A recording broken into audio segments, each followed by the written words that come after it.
Good afternoon, everybody. How you doing? It's me, Paddy from Across the Shuck, and we're back at you with another video. And I know I haven't been very frequent this week, but it was my wee wife's 70th birthday yesterday, and we enjoyed it, had a great day. We're going out for a meal tomorrow night with all the family. And, excuse me, and I've just been tied up with that. But here's a wee video for you. This is one of my little Saturday rambles. It's sort of a ramble, but I was getting knives out for another video, which you will see later on. Well, probably tomorrow you'll see the other video. But this is a collection, a part of my collection of small knives and old knives. And this is a part of my collection I don't show a whole lot of, but I'm sort of going to try and break down and show maybe a selection of them. And this is a selection of small little bone handled knives going back 100+ years, some of them. There's one of them, I'm not sure. I think it might be plastic, but I'm not sure. I'm just not sure. But it doesn't really matter because it's just the look of these. It really gets me. This takes me back to the era, you know, the beginning of the 19th century, the beginning of the 1900s. And maybe one of them is, one or two of them are maybe a little bit earlier. This one might be a little bit earlier. I don't know. I know this one's about 1908 or something like that. This one might be a little bit earlier, not sure, but we'll talk about it. Doesn't really matter. I just love collecting this old. I carry some of these. There's about 4 of them that I would carry regular, which is this one, the little tiny Boker, and this one, which is a Robeson, and I've just got this one as another Robeson, and I will be carrying it. Them 4 have edges on them to carry. So really nice knives. For me, this is another part of the joy of this hobby. You don't have to stick with all modern, whether it be slip joints or traditionals. And this is the size range. The little Bokers, these little Bokers here, are exactly the same size as a peanut. And the rest are somewhere in between that. And this is the Swayback Jack from Case, which is a small knife anyway. 3-fingered knife for me, but one of my favourite little small knives. In looks, I think it's just a gorgeous rendition from Case. And so is this Peanut, a really good, sturdy, well-made little knives. So that's the size range you're in. So we're talking small.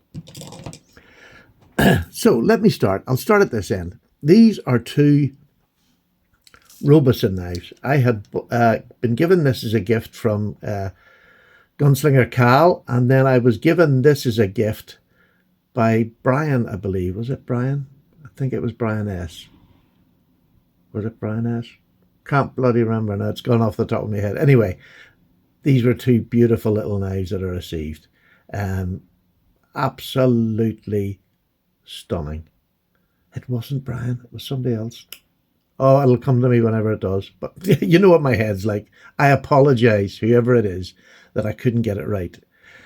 But there we go. Anyway, this one is beautiful. This is worn. This was used. I mean, look how worn that. Look at how beautifully worn that is. And you would nearly think it's a worm groove. But on getting this knife, I found out, can you see the worm groove through here as well? It's better on the back. There you are. You can see that worm groove up the back. Well, that's what they're called now, a worm groove. But back in the day, that would have been called the Indian Trail.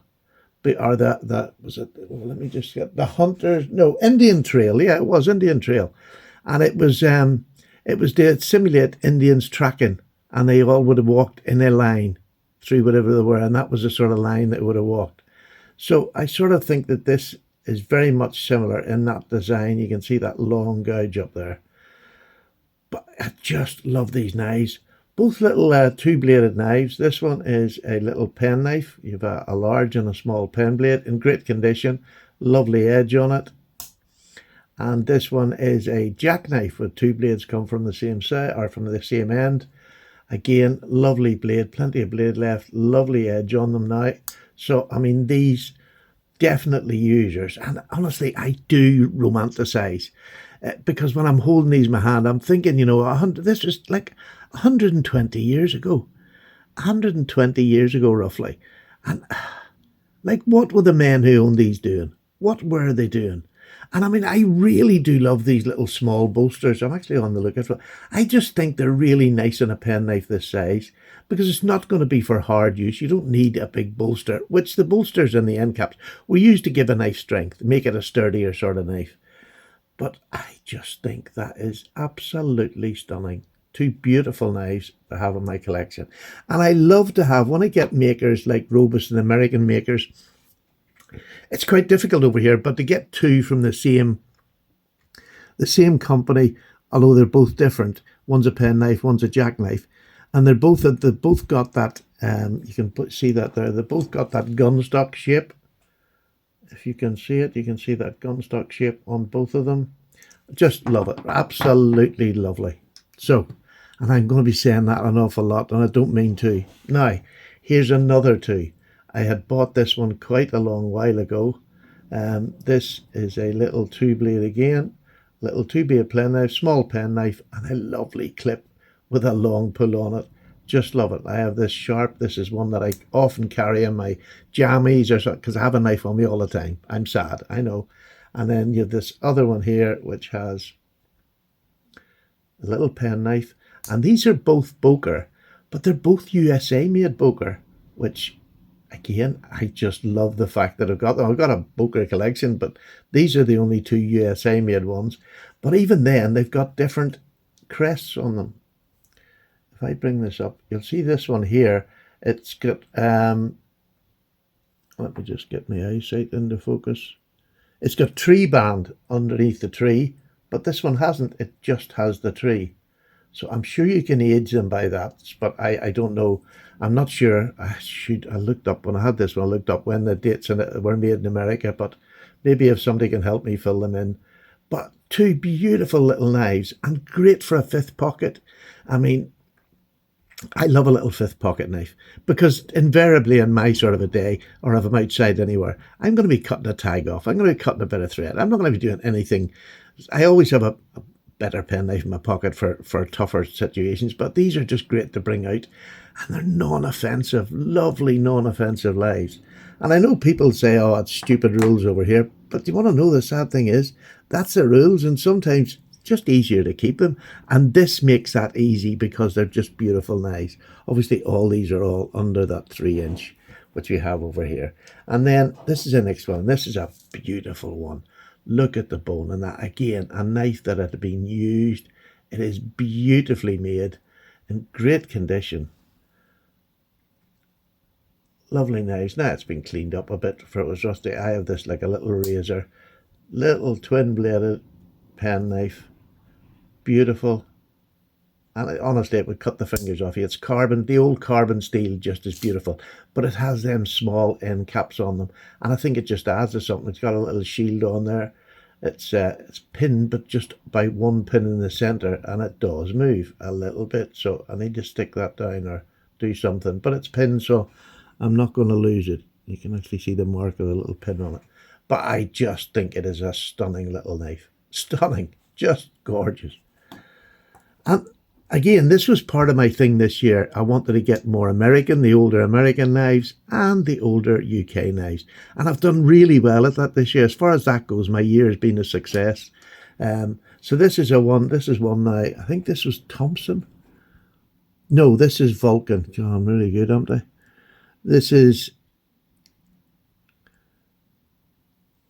Oh, I've forgotten the bloody name now. I am terrible for this. Sometimes I should write it down. I keep telling myself that, but then I never do. T. Ellen. That's what it is. This is a lovely T. Ellen knife. Just a beautiful small blade there. And it's sort of about face on this one, the way I would carry it. And a lovely blade there. Again, razor sharp. I've got that one. This is another carrier. It's in perfect nick. Absolutely stunning. This one is the Thompson, I believe. Please be right, Stephen, so that you don't look a complete idiot. Yes, this is a Thompson. It was a maker I'd never heard of out of Sheffield. Blades are lovely, really are lovely. This one could do with a sharp, and I haven't carried this one yet. It's a newer one, but it's going to get carried. A stunning little knife, and I love the action still on them. Just everything about them gives me that makes me, I don't know, I feel a knife collector when I'm carrying something like this because it's not something many other people are going to carry. And these ones are two Wolstenholme, which again, one of the ones that I collect the most of.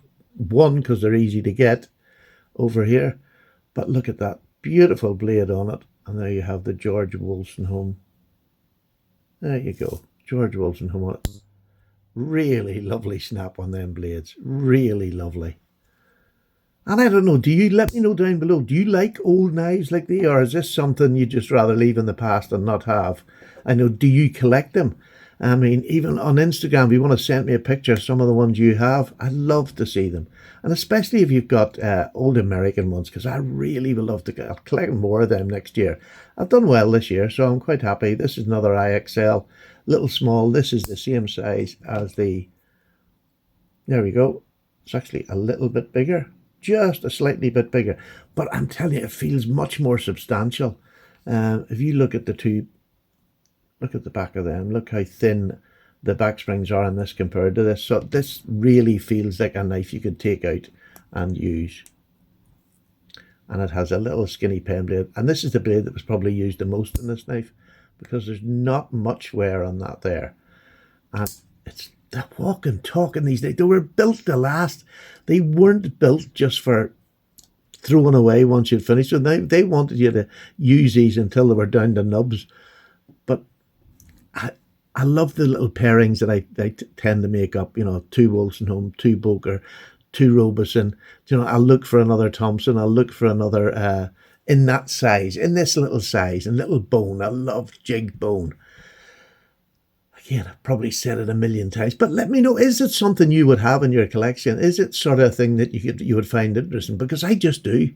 And if, you know, I'm not necessarily, these are sort of things that just pop up and you see them and you buy them because they're not that expensive. Although some of them can be more expensive if you want to buy them. You know, these can be a little bit expensive, but it's not bank breaking, do you know what I mean? So I collect as I'm going. It's the sort of thing I'm not physically out looking for them, but when I'm looking for other things, they often pop up and I just buy them because I just have to. And I have a little drawer of little small pen knives like this, dating back from 20 years to 120 years. Well, some even further. So what do you think? I just adore it. It's part of my collection.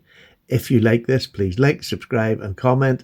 If you fancy helping the channel just a little bit, you can buy me a cup of tea down below in the description. I would really appreciate it. All money goes back into the channel. Nothing else, the channel. So there you go. Paddy's away. Thank you so much for listening. And I'll speak to you again tomorrow on another wee video. Bye-bye now. Bye.